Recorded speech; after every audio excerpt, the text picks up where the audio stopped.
This film is dedicated to a great friend of the Soviet people.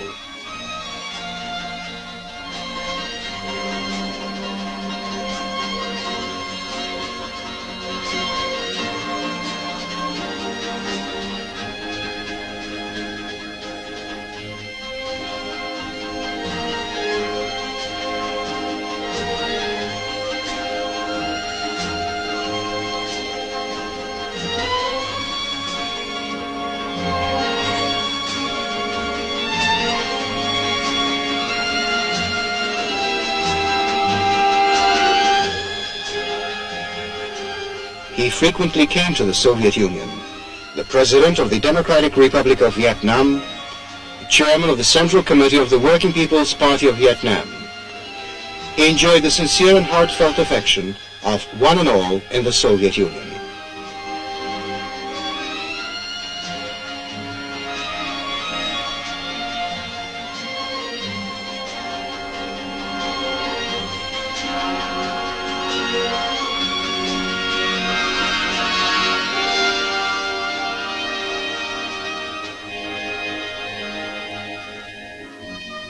His name was Ho Chi Minh.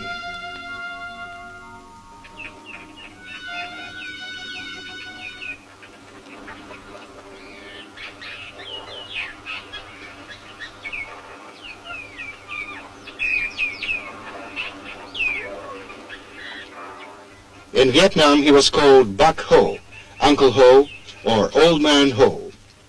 Ho Chi Minh in Vietnamese means wise with experience. This was his last, 19th party name.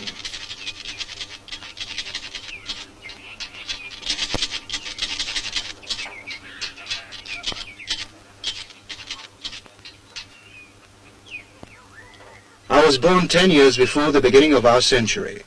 My father, a village school teacher, named me Nguyen Tat Thanh. I grew up in colonial Indochina, in the province of Nghệ An, which gave my country many soldiers and poets.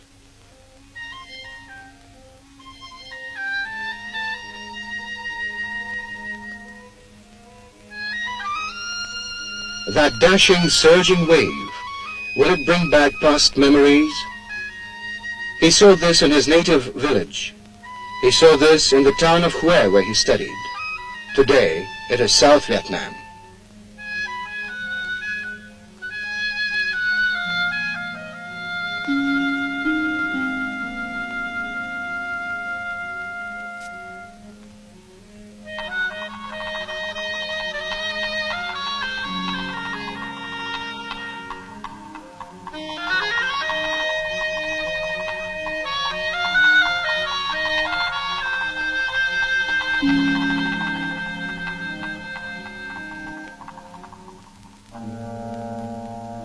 The French came to Indochina in the 19th century.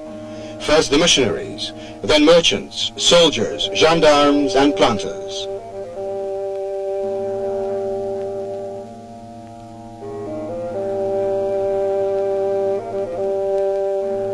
Young Nguyen Tat Thanh learned by heart the Declaration of the Right of Man and Citizen proclaimed by the French Revolution.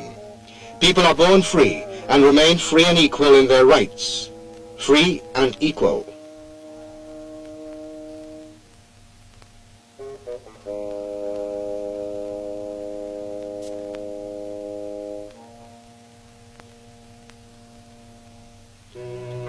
The French flag in Vietnam was the flag of the oppressors.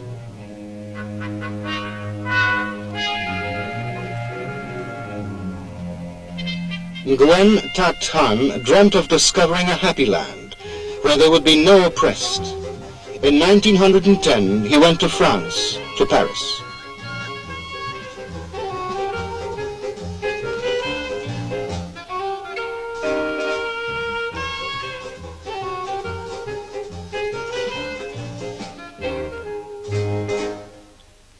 The Paris of the poor received me, he used to say. There I learned the true solidarity of the poor and the benighted.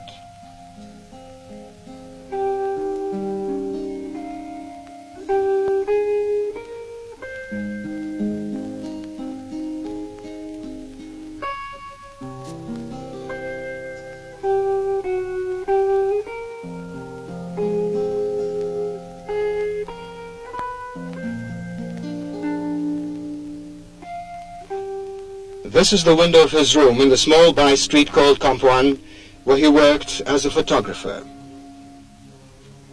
He traveled a lot in those years. He was a cabin boy.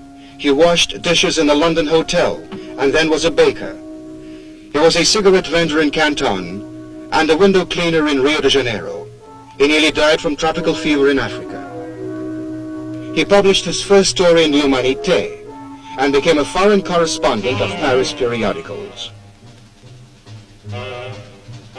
In the United States, he wrote, politicians, financiers, and the authorities always encourage, spur on, and incite criminals and racialists, and then cover them up.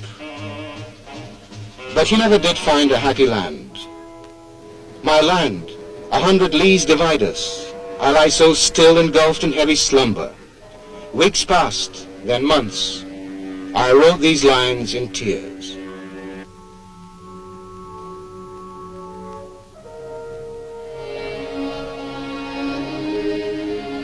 Nguyen Tat Thanh returned to France. In 1917, he was 27. In 1919, the young Vietnamese man came to Versailles and spoke to the prime ministers and generals who were remaking the map of Europe. He demanded, not asked for, but demanded independence for his country, for all colonies. In Paris, in Rue Jacques Callot, he rented premises for the newspaper Paria, meaning the oppressed. He was its publisher, editor, typesetter, proofreader, and delivery man. These are his articles. He signed them Nguyen I Quoc.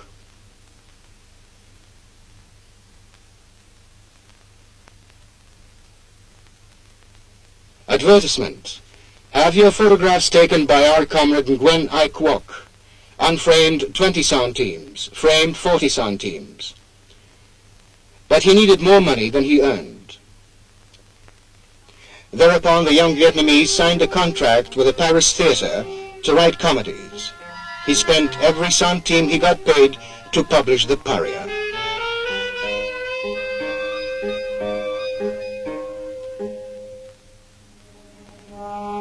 You're making a mistake, he told colonial officials in France, if you think that the people of Indochina have reconciled with their lot and do not hope to achieve emancipation the revolutionary way.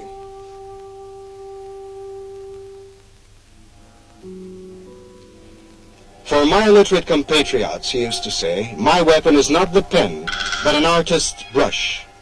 These are his drawings, anti-colonial cartoons signed Nguyen I Quoc. 30 years later in Hanoi, he would tell Soviet journalists, I'm your colleague. I wrote, took pictures, and made drawings for a newspaper. He never did relinquish the habit of drinking the blackest coffee and smoking cigarettes, acquired in those days in order to stay awake at night. 1920, Nguyen I Quoc speaking at a congress of the French Socialist Party. A group of French socialists recognized Lenin's Third International and formed the Communist Party of France.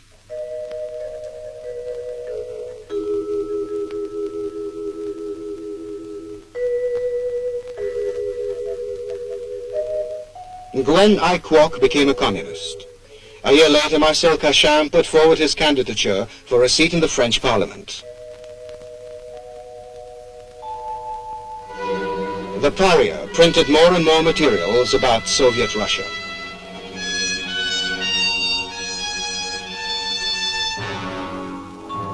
Then came January 1924.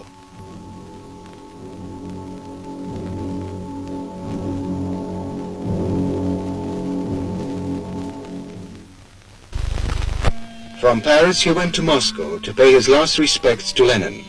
The Pravda published his article. Lenin has died. Like a bolt from the blue, these tidings will sweep over the fertile plains of Africa and the green expanses of Asia. Yes, people with black or yellow skins may not know exactly who Lenin was or where Russia lies, but all of them, whether a peasant in the fields of Annam or a hunter in the forests of Dahomey, have heard the whispered words that there, on the other end of the globe, lives a nation which has chased out the masters. They have also heard that this land is called Russia, that it is guided by intrepid people, and that the most intrepid of them is called Lenin.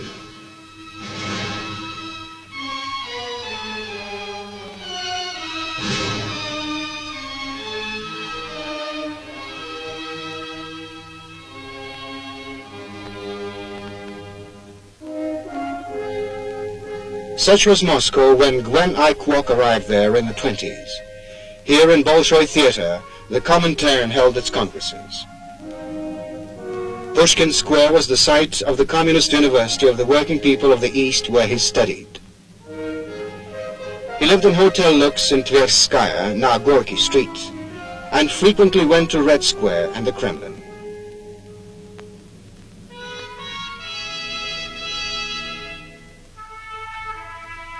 Gwen I. Kwok heard the Soviet President Mikhail Kalinin address the 5th Congress of the Comintern.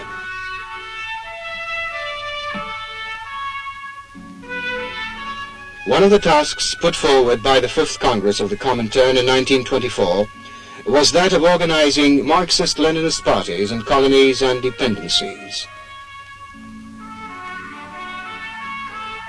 The future President of Democratic Vietnam with a group of Congress delegates. Comrades, since we call ourselves Lenin's disciples, we must concentrate all our strength, all our energy, on translating into life the precious behests bequeathed to us by Lenin in solving both the colonial and other issues.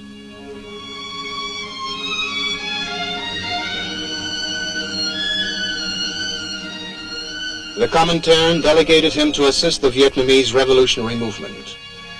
It was for these underground publications that the colonial authorities sentenced him to death. And Gwen I. Kwok united various communist groups and in the beginning of 1930 formed the Communist Party of Indochina. He attended the 7th Congress of the Comintern as a delegate from the Communist Party of Indochina.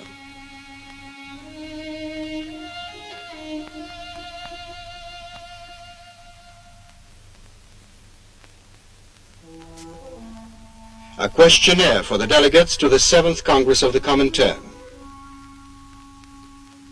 Name under which you are working in the party. Tend Man Kyon. Name under which you will speak at the Congress. Lin. Occupation. Sailor. Worked for hire for 10 years. Present source of livelihood. Student of the Moscow Lenin School. From what year and in which communist parties were you a member? From 1920, member of the Communist Party of France, and from 1930, member of the Communist Party of Indochina.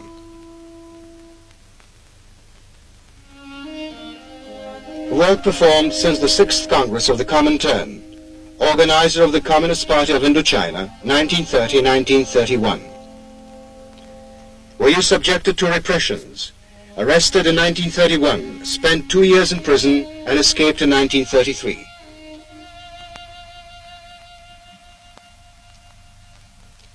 What languages do you know?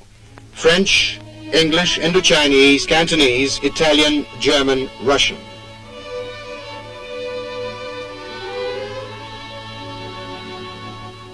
At first, it was patriotic sentiments, rather than communist ideas, that brought me to Lenin. But step by step, continuing the struggle, I came to realize that only socialism and communism can emancipate the peoples. He, leader of the Anti-Colonial League, was called Gwen I. Kwok. He signed his articles in the underground communist press with the name Lin. In police records, he was known as Tong Wan So. In 1941, he returned to his native land and became a soldier. Henceforth, his name was Ho Chi Minh. These party documents, the rules and the program of the Communist Party of Indochina, Comrade Ho Chi Minh carried in his map case. In 1941, he declared that the Soviet Union will definitely win the war, and that this victory will lead to the rise of other socialist states. This was how the first Vietnamese partisan detachments which fought against the Japanese invaders were raised.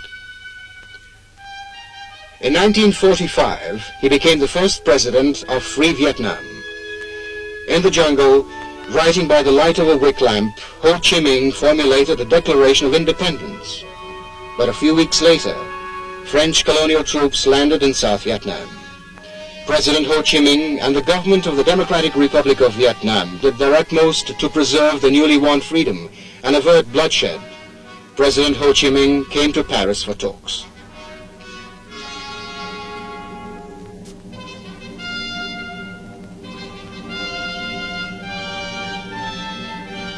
Citizens of France, I should like to address you with a few words, not as President of the Democratic Republic of Vietnam, but simply as a sincere friend of all honest Frenchmen. We are not fighting against honest Frenchmen. We are only coming out against the brutal rule of the French colonialists in Indochina. Vietnam needed peace to begin rehabilitation, but the French colonialists wanted to seize the whole country.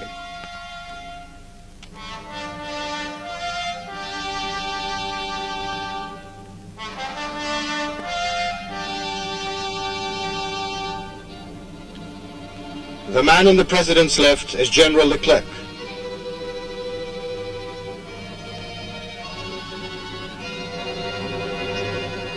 In response to the urge of the Vietnamese people for peace, they were prepared to start a war.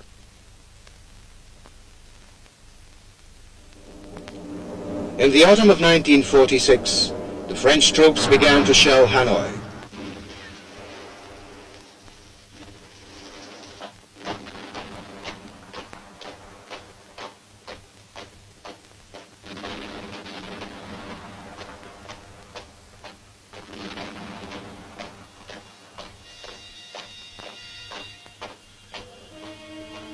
There on the cruiser, General Leclerc smiled at the president. Now he ordered his troops to begin the offensive. But Ho Chi Minh told his people that there was another France. The France of Maurice Thorez, the France of Frédéric Joliot-Curie, the France of workers and dockers. Ho Chi Minh lived in their country. He was a member of their Communist Party, and now they refused to load tanks bound for his country. The jungle became his home.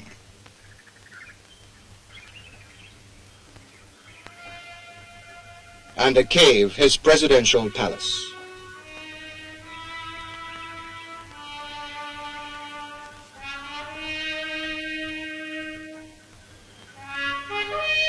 He who has a rifle, let him arm himself with a rifle. He who has a sword, let him arm himself with a sword. If there are no swords, arm yourselves with hoes, spades, or sticks. The hour of saving the fatherland has struck.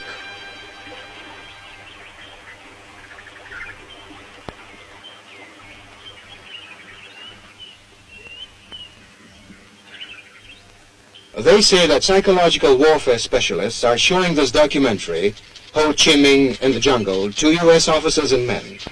They're searching for the roots of what they call fanaticism of the Vietnamese, that which was actually a passionate effort of the whole people. Since its second Congress in 1951, the Working People's Party of Vietnam has been guiding the people's struggle.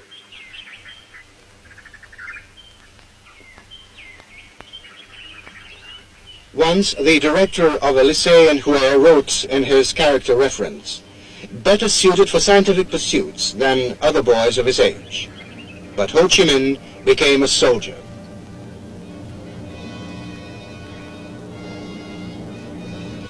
He often repeated Lenin's words that no revolution is worth anything unless it can defend itself.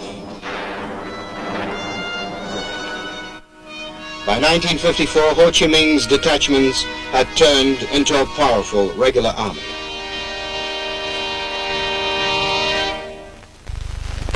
That year, the Vietnamese town of Dien Bien Phu was on everyone's lips. It was the site of a French military build-up in preparation for a decisive offensive.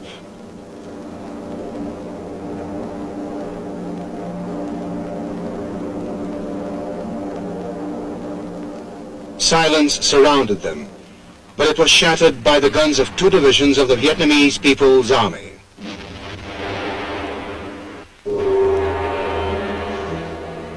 Dien Bien Phu became a symbol of France's disgrace and tragedy. A tragedy of the deceived. 90,000 prisoners, those who only recently were on parade in Paris. In just the same way, U.S. airmen are now being convoyed on Vietnamese soil.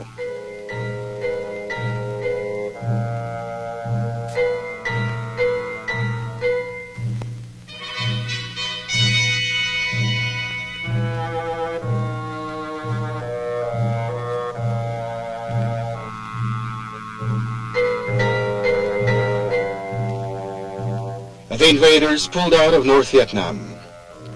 Are these documentary films shown to U.S. officers and men?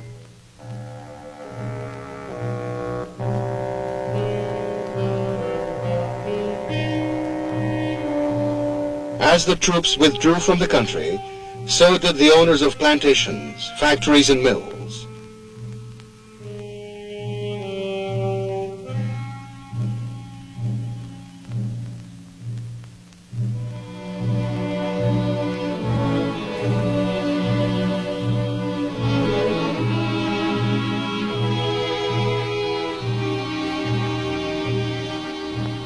People got Ho Chi Minh's portraits from secret hiding places.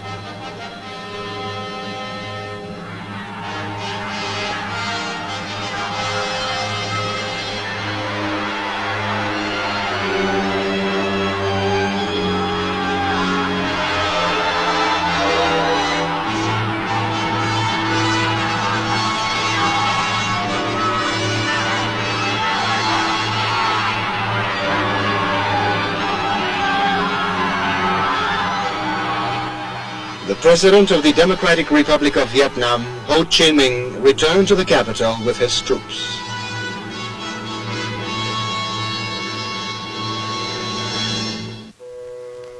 "9 years in the jungle, 9 years of war."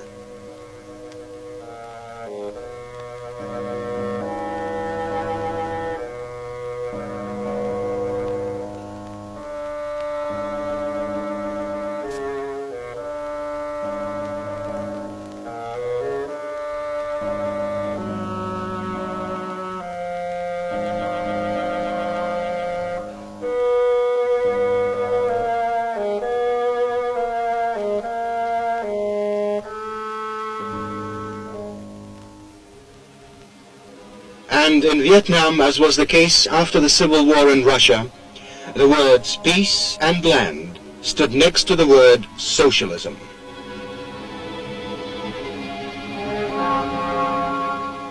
The people of Vietnam began building a new life.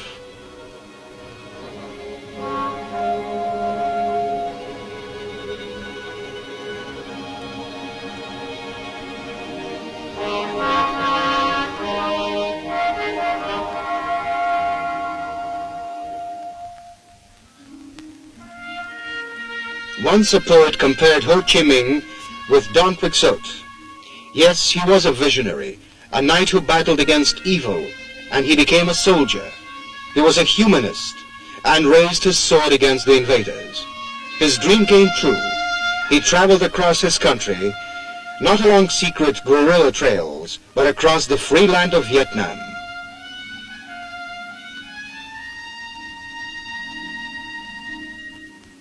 The first gain of socialism was a simple one, but it concerned life itself. It was necessary to feed the children, and the president was the first to give up a third of his rice ration, setting an example for the entire adult population.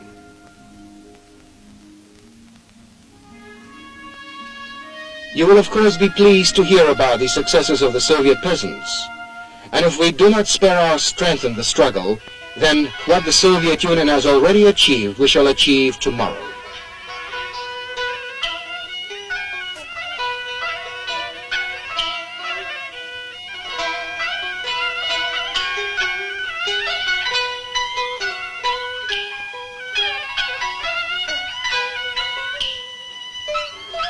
Now we are restoring old, small dams, but I, Ho Chi Minh, assure you that we shall erect powerful hydroelectric stations.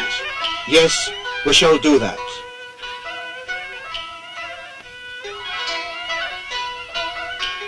Citizens of Vietnam, first and foremost, you must learn to read and write.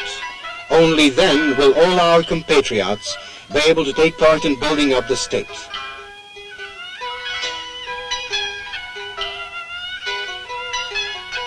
If a wife is illiterate, her husband teaches her. If a younger brother is illiterate, his elder brother teaches him. If the parents are illiterate, their children teach them. Women must learn to read and write so as not to lag behind the men.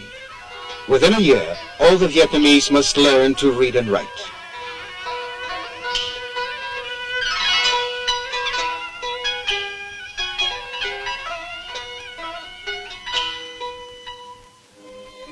Young Vietnamese went to the USSR to study and become doctors, teachers, engineers, and commanders.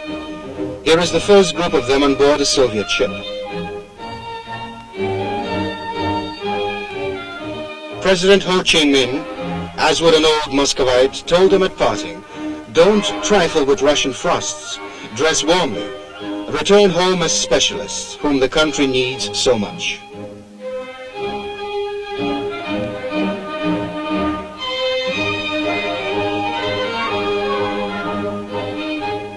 The sailors of the first Soviet ships to arrive in Vietnam and anchor in the port of Haiphong played host to the president. For us, his name became the personification of free Vietnam. In 1955, Moscow welcomed President Ho Chi Minh.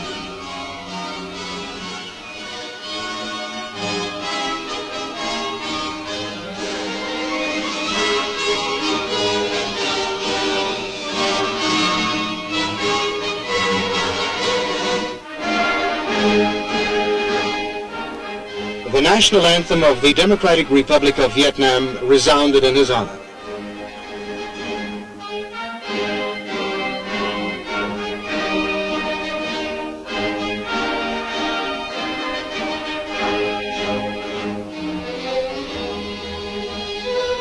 Ho Chi Minh had no need for pseudonyms now, nor did he have to avoid cameramen and photographers.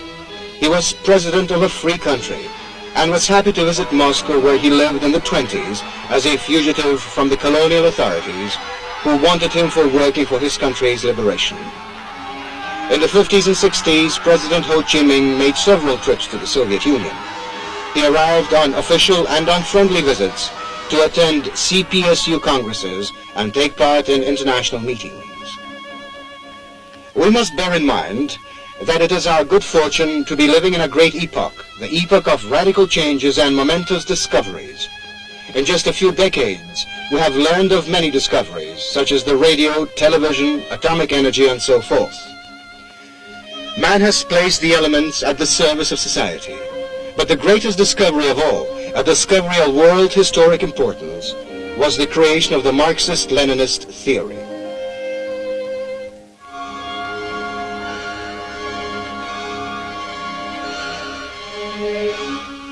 Lenin's name and his theory are inseparably linked with the achievements of the camp of peace and democracy, which extends from the Elbe to the Pacific and from the Arctic Circle to the tropics. The communists of the world called Ho Chi Minh a great patriot and internationalist.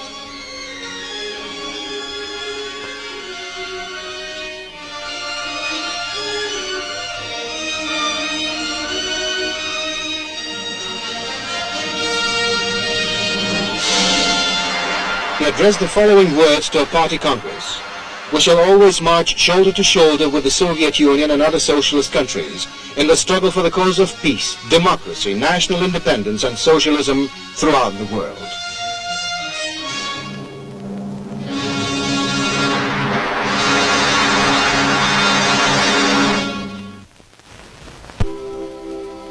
Whenever in Moscow, he always went to the Lenin Mausoleum. He first heard about Lenin in Switzerland, a year before the October Revolution. It was his dream to meet Lenin. He came to Moscow in 1923, when Lenin was already seriously ill. He came again in 1924, but only in time for Lenin's funeral.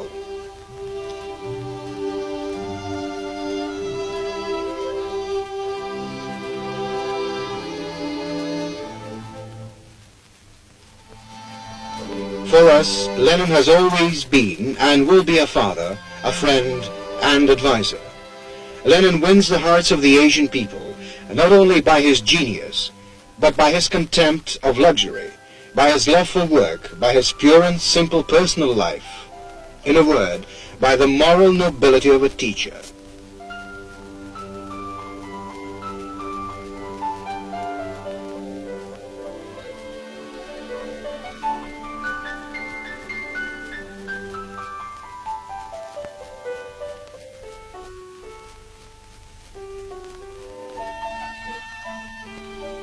All his life, to his dying day, Ho Chi Minh considered himself a student of the Moscow Leninist school. Not a living god, but a president, a communist of the Leninist school.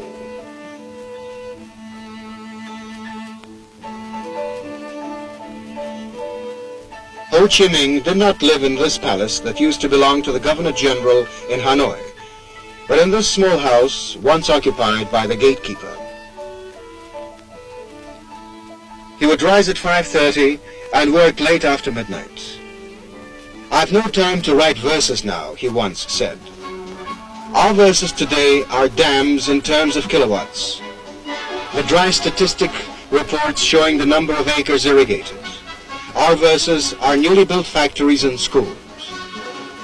The Third Congress of the Working People's Party of Vietnam, held in 1960, was named the Congress of the Victorious Builders of Socialism.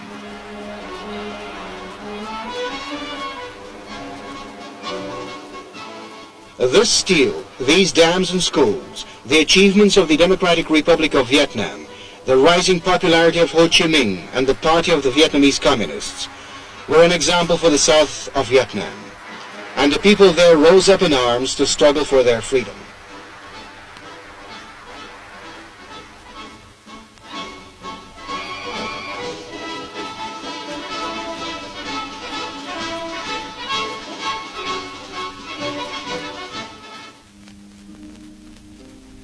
A hand has 5 fingers, some of them longer, others shorter, but they're all fingers of one hand, a single family. Dear compatriots in South Vietnam, I call upon you to unite. If all of us act in unison, a great future will await us. Our compatriots in South Vietnam are part of the Vietnamese nation. Rivers may dry up and mountains fall, but this truth will remain immutable. Every Vietnamese is my brother, my son, my grandson. I cannot sleep tranquilly when I think of the difficult life and the struggle of my compatriots in the South.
He had no family or children of his own. He was the son and leader of the Vietnamese nation, 19 million in the north and 14 million in the south. He looked upon children as the future of the country.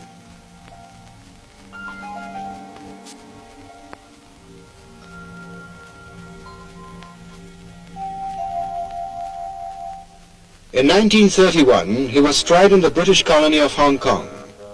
In 1942, fulfilling a party assignment, he visited areas bordering on China, where he was seized and thrown into prison by Chiang Kai-shek's agents. For 4 months, I am in prison.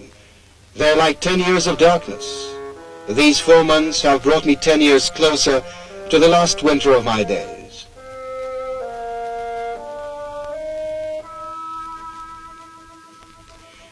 was believed to be dead 3 times during his lifetime. But as many times before, he was in hiding. He changed his name and became a monk in a Buddhist monastery in Siam to be closer to his country.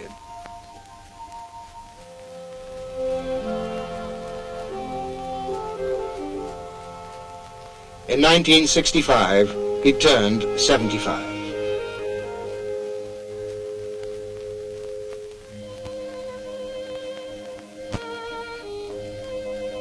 He was surrounded by children on that day.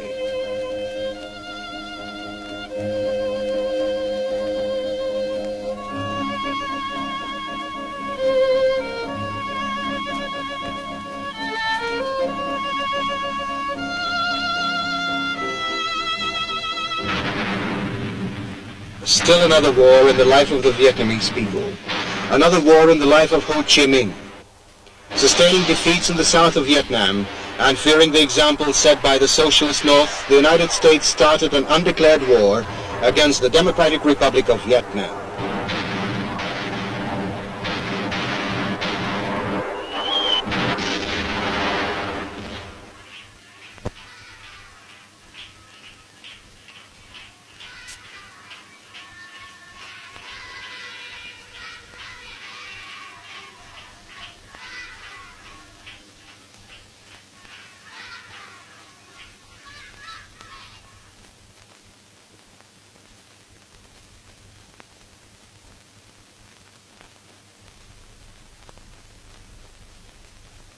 Dear compatriots, I know that this war will be a difficult one. I know our enemy. He is strong, experienced, and treacherous. None of us, neither the soldiers, the workers in the rear, nor our women, shall have an easy time. It might happen that we shall have no strength to smile or sing, but we must have the strength to resist and to win. None of us is immortal, but we shall fight against aggression for national salvation.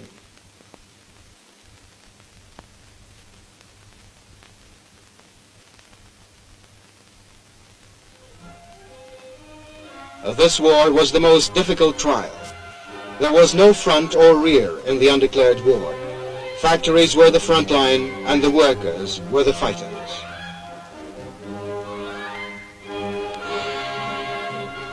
Justice is on our side, the President said. Our will is firm, and we are filled with determination to fight and win.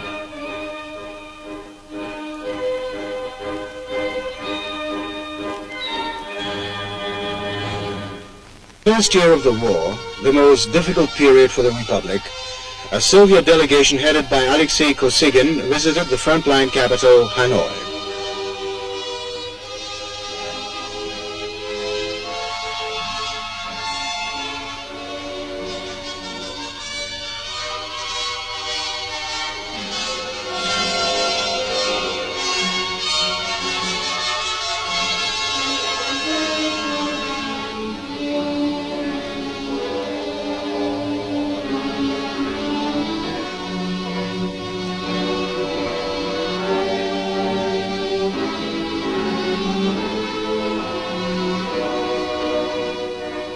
The negotiations held in Hanoi and the documents signed there were fresh proof that the Soviet Union and the Communist Party consistently pursued the Leninist course of proletarian internationalism.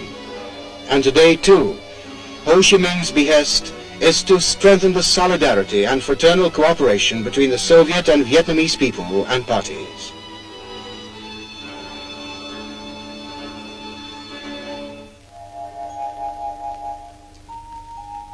From the Presidential Secretary's Memorandum Book, Rising Time, 5 o'clock. Report of the Air Defense Commander, 6 o'clock. Meeting of the Politburo.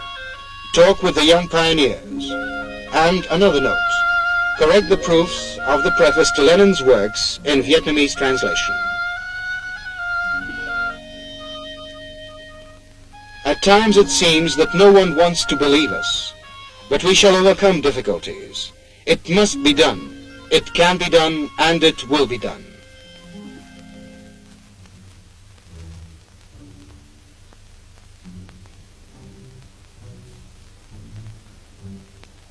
Nhanh chóng vào hầm và phục vụ chiến đấu, hãy dũng cảm và kiên quyết làm tròn nhiệm vụ. Tất cả mọi người hãy chấp hành nghiêm chỉnh điều lệ phòng không nhân dân thành phố, góp phần đánh thắng giặc Mỹ xâm lược.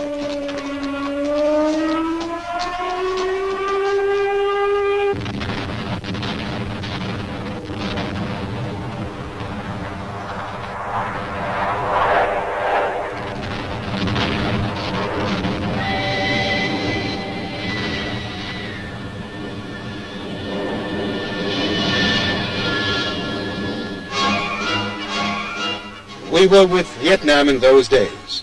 All progressive mankind was with the heroic country.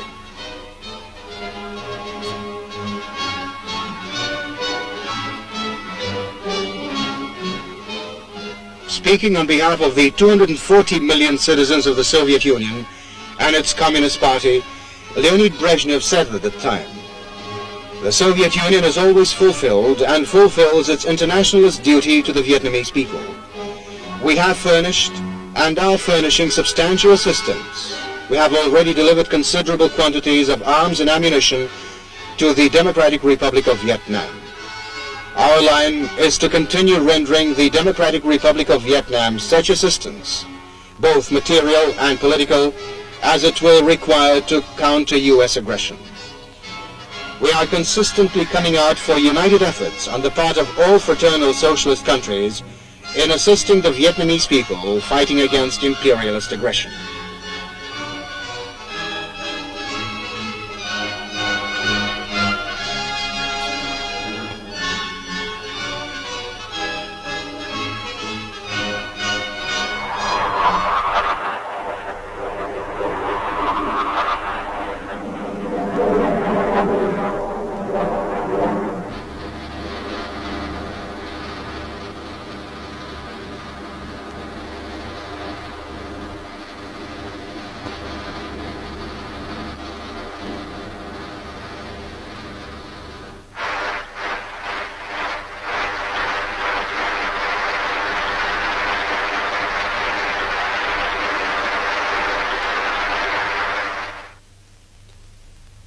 We have a large and powerful party, large and powerful because it is armed with the Marxist-Leninist theory, because it enjoys the love, trust, and support of the entire army and the entire people. Unity, unity, great unity, and we shall score victories, magnificent victories.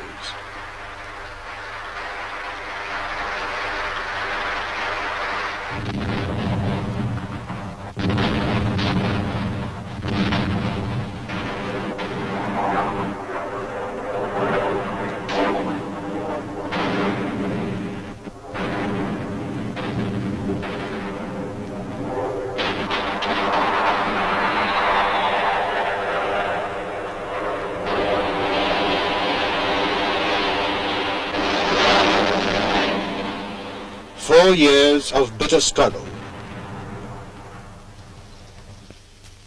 The United States unconditionally suspended air raids and was forced to open negotiations in Paris.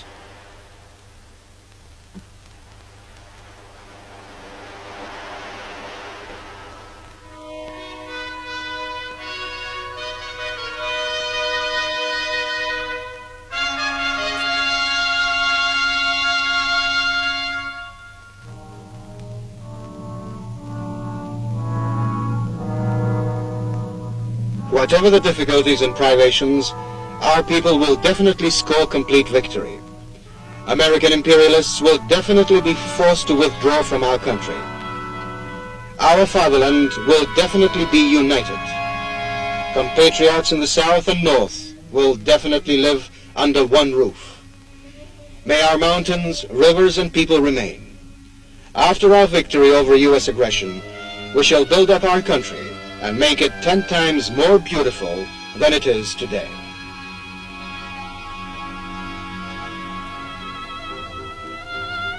Again the moon looks through the window to urge me write my verse. I have no time today, my moon. I shall not even sleep.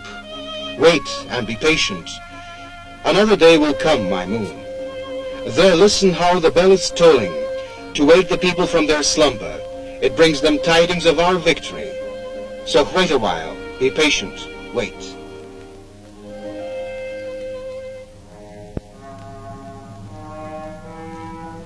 In his testament to the people and the party, Ho Chi Minh wrote, "Being an old man, I should like to talk with you. There is a saying, old age is a heavy burden. I, however, think otherwise. In the past, and today too, a true patriot, even if he is an old man, cannot sit with folded hands. We old men must unite first, so as to set an example to our young people. If I was to go now, I would have no remorse. I only regret that I cannot serve any longer and better."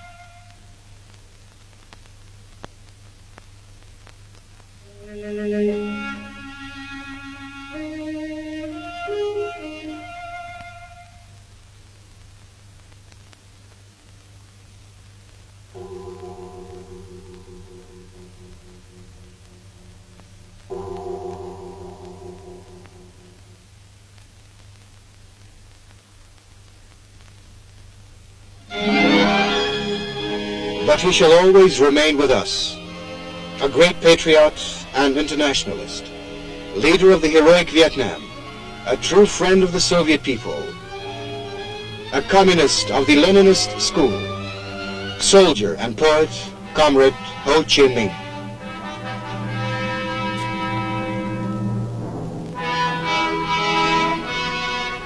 This film included documentary shots made by Soviet and Vietnamese cameramen, and also the material of the Institute of Marxism-Leninism under the Central Committee of the Communist Party of the Soviet Union, the State Film Fund of the USSR, and the Central State Archive of Film Documents of the USSR, and foreign newsreels. Script Igor Itskov,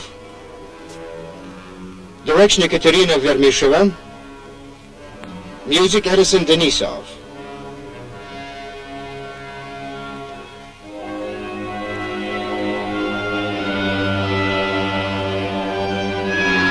Camera, Anna Popova.